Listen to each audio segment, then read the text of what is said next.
मेरा और आपका ये फर्ज है कि हम हमेशा अपने खुदा की क्या करें, हम्द करें, उसकी प्रस्तश करें। काम जो मेरी और आपकी लाइफ का, मेरी और आपकी फैमिली का, मेरे और आपके घराने का, घर का, हर एक का सबसे पहला फर्ज है खुदा की प्रस्तश करना। क्या दुआ करती है, बाप बड़ी दुआ करता है, लेकिन जब शादी का मौका आता है फिर हम कहते हैं कोई बात नहीं, बच्चियां दी खुशियां भी जरूरी है। भाई उनको कहो कि यीशु में रहकर भी खुशी मनाई जा सकती है, यीशु में रहकर भी, गीत गाकर भी आपकी मेहंदी, आपकी शादी हो सकती है। इसलिए यीशु को कौन सा दर्जा देना आपने, पहला दर्जा। यीशु को पहला दर्जा देना सीख जाए, फिर हम हकीकी मसीही हैं। ये ना यीशु वास्ते को मरना चाहता साडे लोग बड़ी बहुत कम आदत है। मतलब ਅਸੀਂ शादी नहीं कीता ते करा सकते, जान दे सकते यीशु वास्ते। जो मेरा और आपका बादशाह, जो बादशाहों का बादशाह, जो जलाल का बादशाह, उसके लिए और जोरदार तालियां बजाइएगा। Hallelujah, hallelujah, hallelujah. यीशु जिंदा है, जय यीशु की। खुदा आप सब लोगों को बहुत ज्यादा बरकत दे। मुझे बड़ी खुशी है आज सुबह आपको मिलके। खुदा यीशु मसीह का शुक्र अदा करता हूँ कि खुदावंद ने मुझे और आपको ये टाइम दिया कि हम सुबह उसकी क्या करें, प्रस्तिश करें, उसके नाम को जलाल दें। ज़बूर 33 पढ़ के देखिए, पहले दूसरी आयत में लिखा है हम्द करना रास्तबाजों को ज़ेबा है, हम्द करना रास्तबाजों को ज़ेबा है। मेरी और आपकी ये ड्यूटी है, मेरा और आपका ये फर्ज है कि हम हमेशा अपने खुदा की क्या करें, हम्द करें, उसकी प्रस्तश करें, उसके नाम को जलाल दें। ये मेरी और आपकी जिंदगी का सबसे पहला काम होना चाहिए। क्या होना चाहिए? सबसे पहला, सबसे जरूरी काम जो मेरी और आपकी लाइफ का, मेरी और आपकी फैमिली का, मेरे और आपके घराने का, घर का, हर एक का सबसे पहला फर्ज है खुदा की प्रस्तश करना। क्या करना? जो खुदा की प्रस्तश करते हैं, जो खुदा को पहला दर्जा देते हैं, वो कभी भी गरीब नहीं रहते, वो कभी भी कमजोर नहीं रहते, वो कभी भी बीमार नहीं रहते, वो कभी भी परेशान नहीं रहते, वो कभी गुर्बत में नहीं रहते, वो कभी टेंशन में नहीं रहते, उनको कभी फिक्र नहीं होती। जो यीशु के साथ चलते हैं, जो उसको पहला दर्जा देते हैं। तो आए खुदा के कलाम में से सीखेंगे। बड़ा खूबसूरत कलाम जो आज रात खुदा ने मुझे ये कलाम दिया कि मैं आपके साथ शेयर करूं। पहला करंथियों उसका 8 बाब उसकी 5वीं और 6ठी आयत पर हम कलाम सीखेंगे। जिनके पास बाइबल है ज़रूर खोलिएगा, बाइबल पढ़िएगा, खुदा के कलाम को खोलिए। पहला करंथियों उसका 8 बाब 5वीं और 6ठी आयत। 5वीं आयत में लिखा है, अगरचे आसमान और जमीन में बहुत से खुदा कहलाते हैं, चनाचा बथेरे खुदा और बथेरे खुदावंद हैं, लेकिन हमारे नजदीक तो एक ही खुदा है, यानी बाप, जिसकी तरफ से सब चीजें हैं और हम उसी के लिए हैं। और एक ही खुदावंद है, यानी यीशु मसीह, जिसके वसीला से सब चीजें मौजूद हुई और हम भी उसी के वसीला से हैं। खुदावंद इस कलाम के वसीला से अब सबको बरकत दे। सब कहे आमीन, ऊंची आवाज में आमीन। बड़ा खूबसूरत कलाम जो आज हम सीखेंगे, खुदावंद और खुदा। आज हम देखेंगे कि इन दो लफ्जों में बाइबल में जो फर्क है वो क्या है। सबसे पहली बात तो 5वीं आयत में दोबारा पढ़ने लगा हूं, अगरचे आसमान और जमीन में बहुत से खुदा कहलाते हैं। पहली बात तो ये है, आसमान पर भी जमीन पर भी बहुत से खुदा कहलाते हैं। बहुत से कहते हैं कि मैं खुदा हूं। कई बादशाहों ने भी कहा मैं खुदा हूं, मर गए, खत्म हो गए। फिरौन भी अपने आप को खुदा कहलाता था, समझता था। रसूलों के मामले पढ़ के देखें, वो बादशाह भी अपने आप को खुदा कह, लोगों ने कहा तू खुदावंद है, और लिखा है उसी वक्त तो मर गया, उसका सांस, उसके दम निकल गया उसका। आसमान और जमीन पर अगरचे बहुत से बथेरे खुदा कहलाते हैं, अगले हिस्से में पढ़े लिखा है चनाचे बथेरे खुदा और बथेरे खुदावंद भी हैं। कोई अपने आप को खुदावंद कहता है, कोई कहता है मैं खुदा हूं। जमीन के ऊपर लोगों ने भी अपने खुदावंद बना रखे हैं। लेकिन छठी आयत पढ़ के देखें जो बड़ी पावरफुल होता है, लेकिन हमारे नजदीक, हम सब के नजदीक जो बाइबल को मानते हैं, जो इस बाइबल को पढ़ते हैं, जिसके लिए मकाशवा पहला होती है लिखा है इस नबूवती किताब के पढ़ने वाले, सुनने वाले, इस पर अमल करने वाले क्या हैं? जो बाइबल को पढ़ते हैं। लेकिन हमारे नजदीक तो एक ही खुदा है, हमारे नजदीक तो एक ही खुदा है। वो कौन? यानी बाप यहोवा, जिसने आसमान और जमीन को बनाया है। हमारे नजदीक अकॉर्डिंग टू बाइबल एक ही खुदा है, जिसे हम बाप कहते हैं। क्या कहते हैं? बाप कहते हैं। एक ही खुदा जिसकी तरफ से सब चीजें हैं, जिसने सब चीजें बनाई हैं, जिसकी तरफ से सब चीजें हैं, वो बाप है। अगला हिस्सा पढ़े। और हम उसी के लिए हैं। हम किसके लिए हैं? बाप के लिए हम हैं। बाप ने हमें बनाया है, सब चीजें बाप की तरफ से हैं। और आगे देखें, और एक ही खुदावंद है। अब फर्क लग गया। बाप जो लफ्ज किसके लिए इस्तेमाल होता है? बाप का लफ्ज खुदा, सॉरी खुदा जो है वो लफ्ज इस्तेमाल होता है बाप के लिए, यानी यहोवा के लिए। बाप के लिए इस्तेमाल होता है खुदा का लफ्ज। और आगे लिखा है खुदावंद। दोबारा इसको पढ़ते हैं। और एक ही खुदावंद है, यानी यीशु मसीह। यीशु मसीह जो खुदावंद का लफ्ज है वो यीशु मसीह के लिए इस्तेमाल होता है।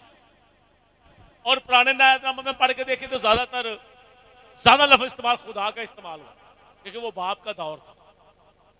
लेकिन जब यीशु का दौर आया, फिर यीशु के लिए जहां खाली लफ्ज इस्तेमाल होता है खुदावंद, वो यीशु के लिए, बेटे के लिए है। लेकिन जहां खुदावंद खुदा इस्तेमाल होता है, इसका मतलब बाप और बेटा दोनों एक है। और यीशु ने कह दिया था, आप पढ़ के देखिए, बड़ी खूबसूरत वर्ष में मिलती है यूहन्ना रसूल की इंजील 9 बाब उसका 30 है। यीशु ने कहा मैं और बाप एक है, मैं और बाप एक है। खुदावंद लफ्ज जो है वो यीशु को लिखा है, और एक ही खुदावंद है, यानी यीशु मसीह, जिसके वसीला से सब चीजें मौजूद है। सब चीजें जो है वो यीशु के वसीला से मौजूद है। यीशु ने कह दिया यूहन्ना 14 बाब, उसने कहा राह हक और जिंदगी मैं हूं, मेरे वसीला के बगैर कोई बाप के पास, सब चीजें यीशु के वसीला से है। यीशु के वसीला के बगैर कोई बाप के पास नहीं जा सकता।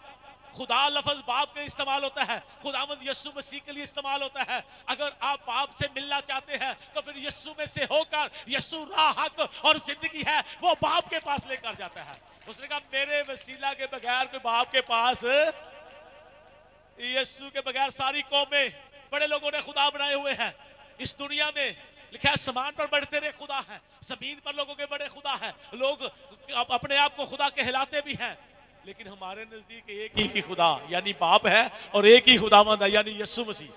लोग चाहते हैं हम खुदा के पास जाएं, हम खुदा को देखें, लेकिन मेरी बहन मेरे भाई ये जान ले, ये समझ ले, ये सीख ले कि यीशु के बगैर कोई बाप के पास नहीं जा सकता। उसने कह दिया राह हक और जिंदगी मैं हूं, मेरे वसीला के बगैर कोई बाप के पास। लोग बड़ी कोशिश करते हैं बाप के पास चले जाएं, हालांकि मूसा ने भी कहा था खुदावंद मुझे अपना चेहरा दिखा, अपना चिलाल दिखा। खुदा ने मूसा से कहा मूसा मुझे कोई बंदा भी, कोई इंसान, कोई शख्स देखकर जिंदा नहीं रह सकता, ना मुझे कोई देख सकता है, लेकिन फिर भी मैं तुझे प्यार करता हूं। तू क्या कर, चट्टान के कॉर्नर में कोने में छुप जा, मैं जब गुजरूंगा तो मैं अपने हाथ से तुझे क्या करूंगा, छिपा लूंगा। और जब मैं गुजरूंगा तू मेरा चेहरा नहीं देखेगा, मेरी क्या देखेगा, बैक साइड, मेरी बैक को देखेगा। मूसा भी खुदा का चेहरा नहीं देख सकता। हर इंसान की ख्वाहिश है मैं खुदा को देखूं, लेकिन यीशु मसीह ने कह दिया मेरे वसीला के बगैर कोई बाप के पास, अगर बाप को देखना है, फिलिप्स ने 6:6 उसने कहा खुदा हमें बाप को दिखा। यूहन्ना रसूल की इंजील 14 बाब पढ़ के देखे, उसने कहा हमें बाप को, खुदा यीशु मसीह ने कहा फिलिप्स क्या अब तक तूने खुदा को नहीं देखा? उसने कहा मुझे, हमें बाप को दिखा। उसने कहा मैं और बाप, जिसने मुझे देखा उसने क्योंकि राह हक और जिंदगी मैं हूं, मेरे वसीला के बगैर कोई बाप के पास। जिसने यीशु को देख लिया, खुदावंद को देख लिया, उसने बाप को देख लिया। कलाम में लिखा हुआ है, यूहन्ना रसूल की पहला बाब 14, 15, 16 पढ़ के लिखा, किसी ने बेटे को नहीं देखा, किसी ने, सिवाय उसके जिस पर खुदा ने बेटे को जाहिर किया, और बेटे ने क्या किया, बाप का जलाल जाहिर किया, और उसने बाप को दिखा दिया। ये कलाम में लिखा है, बेटे ने हमें बाप से मिला दिया, बाप को दिखा दिया। आगे चलते हैं, यहां अगला हिस्सा पहले पढ़ते हैं इसी को दोबारा। और एक ही खुदावंद है, यानी यीशु मसीह, जिसके वसीला से सब चीजें मौजूद है। हर एक चीज जो दुनिया की है वो यीशु के वसीला से मौजूद है, क्योंकि वो मालिक है। उसने कहा आसमान और जमीन का कुल इख्तियार मुझे दिया गया, मेरे पास है। उसका हुक्म देखें, हवा और पानी मानते ही नहीं मानते उसका हुक्म, हवा और पानी उसका हुक्म मानते हैं, हर एक चीज उसका हुक्म मानती है, क्योंकि आसमान और जमीन का इख्तियार उसके पास है। असल मालिक वो है। और यहां पर लिखा है सब चीजें उसके वसीला से क्या है, मौजूद है, यीशु के वसीला से। और मकाशवानी में पढ़ के देखें, जब यीशु मसीह आएंगे सफेद घोड़े पर सवार होंगे, तो ये सारी दुनिया, सब कोई बिल्डिंगें, हर चीज भस्म हो जाएगी, क्योंकि मालिक वो है। उसके वसीला से सब चीजें मौजूद हैं। मुझे और आपको भी उसने रखा है। अगर यीशु ना चाहे तो हम एक सांस भी नहीं ले सकते। इसलिए हमेशा यीशु को क्या करना है, सजदा करना है, उसको जलाल देना है, उसकी प्रस्तुत करनी है, उसको पहला दर्जा देना है। ये जिंदगी हमारी उसके हाथ में है। उसने कहा क़यामत और जिंदगी मैं हूं, राख और जिंदगी मैं हूं, मैं और बाप एक है। जिसने मुझे देखा उसने बाप को देखा। खुदावंद खुदा, हम कहते हैं ना खुदावंद खुदा, बाप और बेटा, इसका मतलब एक है। यहां पर लिखा है एक ही खुदावंद, यानी यीशु मसीह, जिसके वसीले सब चीजें मौजूद हैं, और हम भी उसी के वसीला से हैं। हम सब यीशु के वसीला से हैं। और ये उसने कहा मेरे वसीला के बगैर कोई बाप के पास जाना चाहते हो तो यीशु रास्ता है, यीशु जिंदगी का रास्ता है। वहां हम बाप के तख्त के सामने होंगे। तो यीशु यूहन्ना 14 में कहते मैं जाता हूं तुम्हारे लिए जगह तैयार करता हूं, जहां मैं होऊंगा तुम भी मेरे साथ होंगे। वहां हम बाप को रूबरू देखेंगे, वहां उसके तख्त के सामने होंगे, उसकी प्रस्तुत करेंगे, उसके नाम को जलाल देंगे। लेकिन अफसोस इस बात का, लोग अपने आप को इसके लिए तैयार नहीं करते, दुनिया के खुदाओं के आगे झुकते हैं। दुनिया में बहुत से खुदा बना रखे हैं।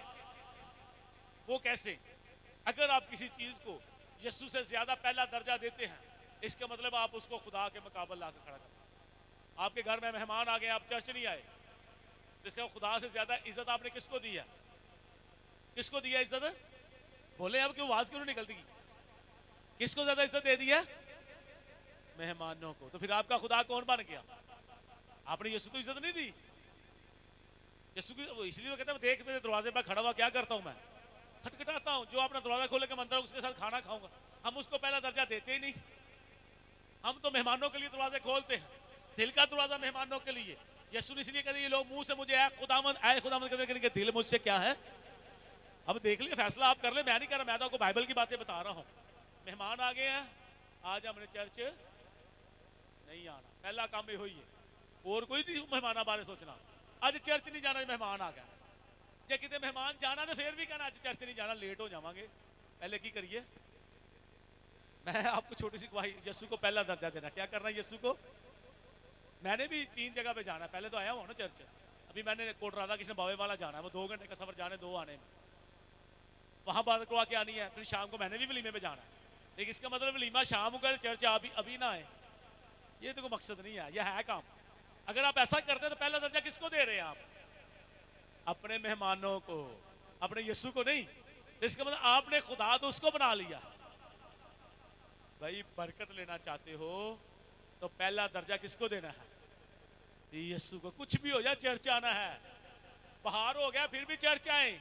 बीमारियां यीशु नाम से भागती हैं, हवा और पानी उसका हुक्म मानते हैं। वो डॉक्टरों का डॉक्टर है, वो मालिक है, वो क्या ही देगा तो आप शिफा पा जाएंगे।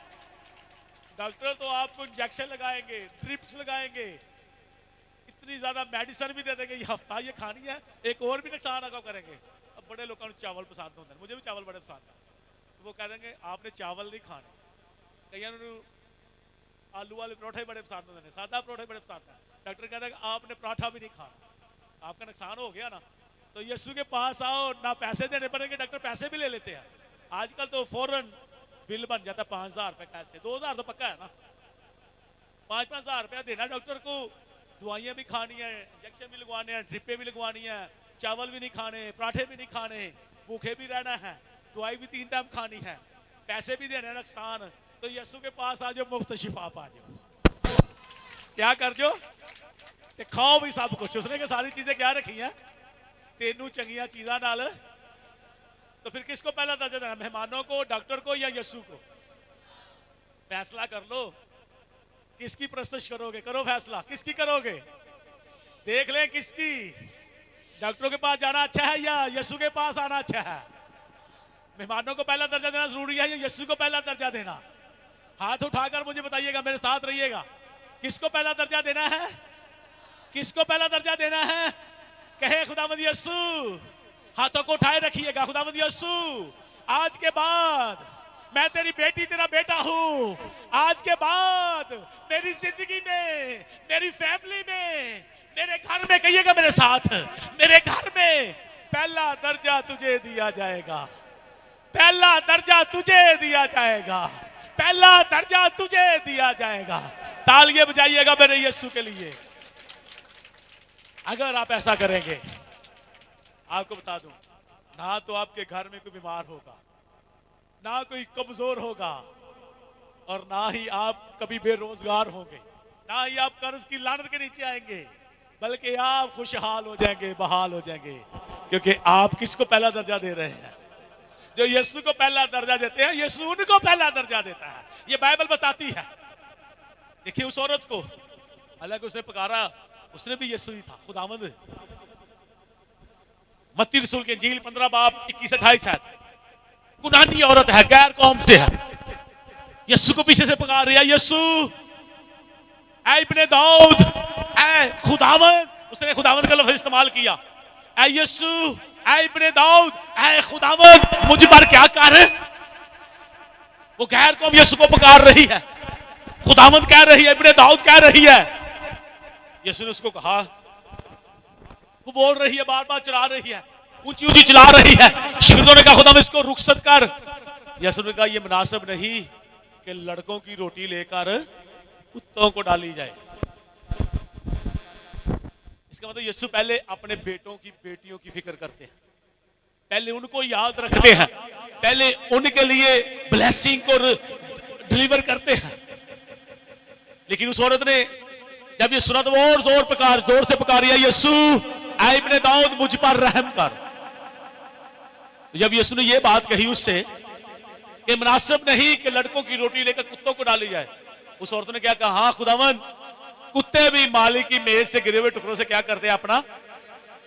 तो यीशु ने कहा, मैंने ऐसा ईमान इसराइल में भी, वो इतनी इंसल्ट उसकी की गई, इतनी उसके सख्त अल्फाज उसके लिए कहे गए, लेकिन वो फिर भी ईमान पे खड़ी रही। उसने कहा, आज खुदावंद यीशु से शिफा लेकर जानी है, अपनी बेटी के लिए बरकत लेकर जानी है। उसने कहा, हाँ खुदावंद, मैं कुत्ता ही सही, मेरा खानदान कुत्ता ही सही, लेकिन कुत्ते भी क्या करते हैं, अपने मालिक की मेज से गिरे हुए टुकड़ों से क्या करते हैं अपना। और यीशु ने कहा, जा तेरे ईमान के मुताबिक सी बेटी घर में विद्रोह की मारी पड़ी थी और शिफा पागी कर। यीशु पहले आपकी फिक्र करता है, लेकिन जो यीशु के पीछे गैर कौमें भी आ जाती है, वो भी शिफा पा जाते हैं, क्योंकि कलाम लिखा है, गैर कौमें भी उसके नाम से क्या रखेंगी, उम्मीद रखेंगी। तो फिर उसकी बेटियां बेटे कैसे बीमार हैं, ये क्यों शिफा नहीं पाते, मेरी बिनते कौम क्यों शिफा नहीं पाती, ये खुदावंद के पास नहीं आते, ये खुदावंद को पुकारते नहीं, ये यीशु को पीछे से ये नहीं कहते, ओ यीशु के घर में आकर ये नहीं पुकारते, ऐ यीशु, ऐ इब्ने दाऊद, मुझ पर रहम कर। ये बजाय यीशु के पास आने की डॉक्टरों के पीछे भागते। जाए, मैं ये नहीं कहता डॉक्टरों के पास ना जाए, लेकिन बाबू जादूगरों के पास जाओगे तो फिर मैं भी आपके खिलाफ, फिर मैं भी आपके खिलाफ हूं, फिर मैं आपके लिए दुआ भी नहीं करूंगा। डॉक्टरों के पास जरूर जाइए मैं कहता हूं, लेकिन उनके पास भी जाने से बेहतर और पहले कौन सा काम करना है, यीशु के पास। पहले यीशु के पास आए। मेडिसिन, कोई डॉक्टर, कोई हकीम हो, उसकी दवाई उस वक्त असर करेगी जब यीशु का फजल हो। जितना मर्जी डॉक्टरों के पास चले जाएं, जब तक यीशु का फजल आप शिफा नहीं पा सकते। इसलिए पहला दर्जा किसको देना है, यीशु को। आपका कोई बहन भाई रिश्तेदार बीमार है, आप बीमार है, आ जाए यहां पर लेट के, मैं कहता हूं, खुद कहता हूं, 4 रुपया रखिया ने, देखो लेट जाओ आके यीशु के पास, लेट जाओ, देख ले जहां पर यीशु मरकस 5 बार पढ़ के देख ले, सॉरी 2 बार, पहली 5 आते। एक मफलूज था, उसके 4 दोस्त किस पर उठा के लाए थे उसको? 4 पाई पर, देख ले। तो रश बड़ा था, तो उन्होंने क्या किया, छत के ऊपर गए जहां यीशु ठहरे हुए थे जिस घर में, उन्होंने छत को ही खोल दिया और रस्सों के साथ उस 4 रुपए को क्या किया, यीशु के आगे लटका दिया। देखा, यीशु ने उनका ईमान देखा और क्या कहा उसमें मार से, जा तेरे गुनाह, कहता है कुफर बकता है, जमीन पर किसी को भी इख्तियार नहीं है गुनाह माफ करने का। तो यीशु ने उनसे एक सवाल किया, क्या ये आसान है किसी को कहना तेरे गुनाह माफ हो, या ये कहना कि उठ अपनी 4 पहिए उठा। यीशु ने उसी वक्त से उठ अपनी 4 पहिए उठा और चल, फिर उसी शख्स उसी घड़ी शिफा पा गया। यीशु ने साबित कर दिया कि इसके गुनाह माफ हो गए हैं। जब किसी के ऊपर दुख, कोई मुसीबत, कोई बीमारी आती है तो लोग कहते हैं इसको इसके गुनाह की सजा मिली है। आप अय्यूब नबी को देख ले, उसके 3 दोस्त उसको देने तसल्ली आए थे और उसको तर्ज कर रहे हैं, उसको कह रहे जरूर तेरे गुनाहों की सजा तुझे मिली है, तूने कोई ऐसा गुनाह किया है जो खुदा को पसंद नहीं आया, इसलिए तेरे 7 बेटे एक ही दिन में मर गए हैं, तेरी फसल तबाह हो गई है, तेरे जानवरों को मसाया मुल्क के लोग ले गए हैं, तूने जरूर कोई गुनाह किया है, तूने खुदा के खिलाफ कोई बात कही है। लोग ये कहते हैं जब किसी के ऊपर कोई ज़माइश, कोई दुख, कोई बीमारी आती है तो कहते हैं इसने जरूर कोई गुनाह किया है, इसको गुनाह की सजा मिल रही है। ये सही खादम नहीं है, खादम ही कितने बीमार हो जाते हैं, लोग बातें करना शुरू कर देते हैं। यहां पर भी ऐसा ही है। यीशु ने पहले उनसे पूछा इसके गुनाह माफ हो गए, मैंने आपको खिलाया था, गुनाह 4 चीजें 5 चीजें लेकर आता है, गुनाह बीमारी लेकर आता है। उस यीशु ने कहा पहले उसके गुनाह माफ कर दे। उन्होंने कहा इसको तो इख्तियार ही, किसी को भी इख्तियार नहीं खुदा के सिवा। उनको नहीं पता ये भी खुदामंद, खुदा का बेटा बैठा हुआ है। और उसने कहा जा तेरे गुनाह माफ हुए। उन्होंने गुड़ बनाना शुरू किया, उसने कहा अभी भी ये ईमान नहीं रखते। जब फिर यीशु ने कहा 4 पे उठा और चल, फिर उसी घड़ी वो शिफा पा गया, चलना फिरना शुरू हो गया। फिर वो जान गए कि वाकई इसके गुनाह माफ हो गए हैं, इसको शिफा मिल गई है, दुनियावी और जिस्मानी दोनों तरफ से ये शिफा पा गया। गुनाह भी माफ हो गए, रूहानी तौर पे जो शिफा चाहिए थी, और जिस्मानी जो कमजोरी बीमारी थी उससे भी वो शिफा पा गए। जब आप बीमार होते हैं तो आप यीशु के पास आए, मत बहाने ढूंढे कि आज मेरी तबीयत ठीक नहीं, मैंने यीशु के पास नहीं आना। यीशु ने कह दिया था तंदुरुस्त को तबीब की जरूरत, बल्कि किसको, तो इसका मतलब बीमारों को तो ज्यादा आना चाहिए यीशु के पास। ये बहाने होते हैं, आज मेरा सर दर्द कर रहा है, आज मेरी नींद पूरी नहीं हुई, आज मैंने चर्च, पहला काम यही होता है, आज मेरा दिल नहीं काटने चर्च जानते। भाई पहला दर्जा किसको देना है?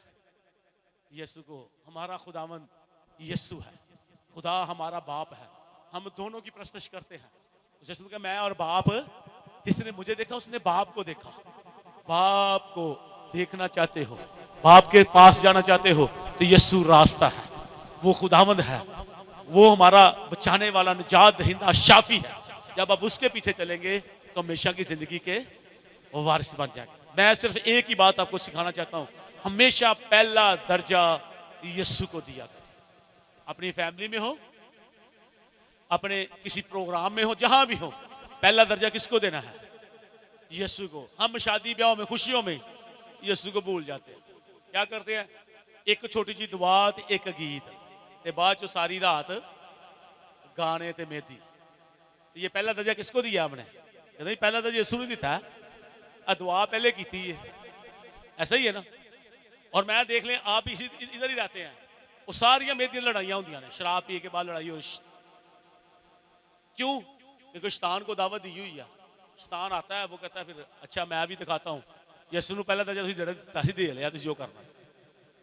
क्या गीतों पे आपके प्रोग्राम नहीं हो सकते? हो सकते नहीं हो सकते? हो सकते हैं, गीतों पे क्यों नहीं होते? तो आप जब यीशु को पहला दर्जा, वो मौका होता है दुनिया के सामने ईमान का इजहार करना, ईमान लोगों को दिखाना कि मैं यीशु को पहला दर्जा देती हूं, देता हूं। फिर पता चलेगा कि आप यीशु की बेटियां बेटे। यीशु को पहला दर्जा देना सीखें। अगर अपने बच्चों के लिए बरकत का बाइस बनना चाहते हैं, अगर अपने बच्चों के लिए ब्लेसिंग छोड़ना चाहते हैं, कलाम में लिखा है रास्तबाज आदमी अपने पोतों के लिए भी मरा छोड़ जाते हैं। बच्चों के लिए बल्कि पोतों के लिए नेक आदमी और बेटों के लिए बरकत का बायस है। अब आप पे डिपेंड करता है कि आपने अपने बच्चों की कैसी परवरिश करनी है, आपने अपने बच्चों को क्या सिखाया है। माँ बड़ी दुआ करती है, बाप बड़ी दुआ करता है, लेकिन जब शादी का मौका आता है फिर हम कहते हैं कोई बात नहीं, बच्चियां दी खुशियां भी जरूरी है। भाई उनको कहो कि यस्सु में रहकर भी खुशी मनाई जा सकती है, यस्सु में रहकर भी, गीत गाकर भी आपकी मेहंदी, आपकी शादी हो सकती है। इसलिए यस्सु को कौन सा दर्जा देना आपने? पहला दर्जा। यस्सु को पहला दर्जा देना सीख जाए, फिर हम हकीकी मसीही हैं। वरना तो ये सारी दुनिया ये कर रही है, उतवार को भी चर्च जाते हैं, बुध को भी, जुमेरात को भी, मंगल को भी, हर जगह भी, जुमे को भी चर्च जाते हैं, सारे जाते हैं चर्च। लेकिन फर्क क्या है? काम भी सारे करी, शाबा भी आते ने, गाने भी लाई जाते शादियां ब्याहां दे, दूसरे काम भी करी जाते हैं। तो फिर कहना कोई गल नहीं, शादी एक दफा ही होनी सी। शादी यस्सु ने भी एक दफा ही लैन आना जी, तो दो दफा आना में दसो हाँ है? यस्सु ने दुख कितनी दफा उठाना था मुझे बताइएगा? एक दफा या दो दफा? एक दफा तो उठा लिया, या दोबारा उठाएगा आपके लिए? उसने भी दुख एक दफा उठाना था, और उसने लेने भी एक ही दफा में आना है। उसकी शादी भी एक ही दफा होनी है यीशु की भी। तो दुल्हन आप है या नहीं है? तो फिर यीशु भी जब लेने आएगा, फिर जी दुल्हन तैयार होगी वो चली जाएगी, बाकी पीछे रह जाएगी। 10 कुंवारियां, आज भी जुमेरात को कलाम शेयर कर रहा था, फिर रह गया पीछे, फिर दीवे ही, फिर साउंड ही सैट कर तरफ यूएस भी कहने मेरा गाना ला दे मेरी पसंद वाला। अपने अपने गाने सिलेक्ट किए होंगे ने, ऐ मेरा गाना ही, ऐ तेरा गाना ही, अच्छा मेरे गाने तू ना डांस करी। क्या? मैंने कहा वेरी गुड यार है। तो फिर गाने अपनी यूएसपी लभते रवांगे, अपने गाने ही। दुल्हन जो है वो यीशु के साथ चली जाएगी, वो हवा च उठ पैगी। तो फिर अं इतने कहना मेरा गाना नहीं लगा और मैं क्या झूठा, मेरा तो गाना ही लगा, मैं तैयार कैं होवां? मैं गाने की तैयारी नहीं सी की, वो उत्थे गीत गाना हवा च उठ जाना है यीशु ने जो, है तो मैनू आंदा ही नहीं है, तो मैनू आंदा ही नहीं है, तो मैं कभी सुनिया ही नहीं सी। कि चर्च गए वो तो सुनिया है ना, हवा च उठ जाना है यीशु ने जो आना है। तो फिर कहते शादी एक बार ही होनी है भाई, यीशु ने भी एक ही दफा आना है, उसकी भी शादी एक ही दफा होनी है। जो तैयार होंगे कर लो तैयारी, यीशु गाने है ना। तो अब आपने फैसला करना है, एक ही खुदा है हमारा यीशु मसीह, हमने उसकी इज्जत करनी है, अपनी फैमिली में पहला दर्जा उसको देना है। अब एक दफा शादी एक दफा ही होती है। कोई नौजवान बैठे हैं किसी भी बेटे बेटी में हिम्मत अपने माँ बाप को कहेगा जब मेरी शादी होगी आपने गाने नहीं लाने? क्या लाने? गाने हैं, गीत। जो किसी में हिम्मत हो तो जरूर कहिएगा, अभी भी हाथ उठा सकता है, चेहरा चाहे नीचे कर ले, हाथ उठा सकते हैं ना भाई। इकबाल आपकी शादी हो गई हुई है, आप कुछ कहना चाहते हैं? मैंने कहा दूसरी की तैयारी तो नहीं कही? नहीं, मेरी बहन ही बैठी हुई है, ये ना पता चले। आ जाए फिर साइड पे सुन लेते हैं आपसे। अब पहले साइड पे आ जाए। है शादीशुदा ने हाथ चुक लिया, किसी और नहीं हाथ चुकया है? कोई कह सकता है? कोई मुझे बताएं आज। आप जरा खड़े हो जाए 2 मिनट साइड पे। दाऊद है जी, दाऊद ने हाथ उठाया, दाऊद की तबीर है, इसके लिए दोनों के लिए जोर तालियां बजाइएगा। और कोई नहीं, फिर कहोगे पास्टर के बच्चे ने, पास्टर ने पता नहीं घरों सिखा के लिया है, पास्टर ने अब घरों अपने बच्चे को सिखाया हाथ खड़े कर रहे। और कोई है जो ये कह सके? नहीं मतलब। लेकिन अगर किसी को ये दलेरी देता ना खुदा, तो कहें जी मेरी शादी पे अपने माँ बाप को कह दें, घर जा कह दे अभी नहीं, आप देखें आपको बरकत कितनी मिलेगी। जब शादी यीशु के कलाम के साथ होगी, प्रस्तश करते हुए होगी, इबादत करते हुए होगी, तो आसमानी रूहानी दुनियावी बरकत मिलेंगी या नहीं मिलेगी? मुझे बता, मिलेंगी या नहीं मिलेंगी? अगर ये बरकत नौजवानों, बेटो बेटियों सुन लो मेरी बात, लेना चाहते तो दलेरी करो, दलेर बन जाओ। असी फिर किसी वक्त लंबा हो जाएगा कलाम, मैं सुनाऊंगा आपके साथ। कोई बंदा कहिए ना यीशु वास्ते को मरना चाहता है, साढ़े लोग बड़ी बहुत कम हाथ उठा। तेरा मतलब असी शादी नहीं कीता करा सकते, तो जान दे सकते यीशु वास्ते? नहीं दे सकते। उसने कहा ये मुंह से मुझे खुदावंद करके दिल मुझसे क्या है? इत्थे आके बड़िया लंबिया लंबिया दोवां, गैर जबाना भी, गीत भी, शादी भी। हालांकि सिर्फ ये नहीं कहता किसी वास्ते यीशु वास्ते को जान देने तैयार है। अभी तो ये मैंने कहा ही नहीं, अभी तो एक छोटी सी बात कही है कि शादी पे, अपने शादी पे कोई गीत लगवाने वाला है? कोई नहीं है। जी भाई इकबाल साहब, आप क्या कहना चाहते हैं? मेरी तरफ से सबको सलाम। जब शादी की बात हो रही थी तो मेरे दिल में ये ख्याल आ रहा था कि अगर पास्टर साहब हमें अच्छी अच्छी बातें बता सकते हैं, अगर आपकी ज़िंदगी में भी कोई अच्छी बात हो तो वो ज़रूर आप सबको पता होना चाहिए। पिछले संडे यानी ये संडे नहीं, इससे पिछला संडे मैंने एक शादी अटेंड की। वो मेरी अपनी शादी थी, यानी कि मेरी सिस्टर की बहन की शादी थी। उन्होंने मेहंदी भी गीतों पे की, पूरा वलीमा भी गीतों पे किया, यानी कि पूरे प्रोग्राम में उन्होंने गीतों के अलावा कुछ भी नहीं किया। दुआ की और गीत चले। 12 साल मैं चर्च नहीं जाता था, मैं काम को पहला दर्जा देता था, लेकिन उस वक्त भाई की जिंदगी में परेशानियां, टेंशन, काम का बोझ था, फिक्र होती थी। लेकिन 5 साल से चर्च आ रहे हैं रेगुलर, और भाई कह रहा अभी मेरी 3 साइड पे काम चल रहा है, कोई फिक्र नहीं। यीशु ने गाड़ी, बरकत, सब कुछ दिया। यीशु के लिए जोरदार तालियां। ऐसी गवाहियां आपकी जिंदगी में आना शुरू हो जाएंगी। ऐसी ब्लेसिंग उस वक्त मिलेगी जब यीशु को पहला दर्जा अपनी जिंदगी में दोगे। फिर आपको ये बरकतें मिलेंगी, फिर आपको दुनियावी, जिस्मानी, रूहानी तमाम बरकत मिलेंगी। शादी आपकी भी एक बार होनी है। यीशु ने भी एक बार ही दुख उठाया है, एक बार ही उसकी भी शादी दूल्हे की शादी आप पहुंची है, लिखा है ना बाइबल में। तो मैं जरूर किस जुमेरात को बल्कि आपके साथ ये कलाम शेयर करूंगा कि उसके बेटे की शादी थी, दावत पर लोगों को बुलाया, लोग नहीं आए। अब देखिए फिर क्या होता है। तो खुदा आपको प्यार करता है। हमेशा किसको पहला दर्जा देना है? मेरे यीशु के लिए जोरदार तालियां बजाइए।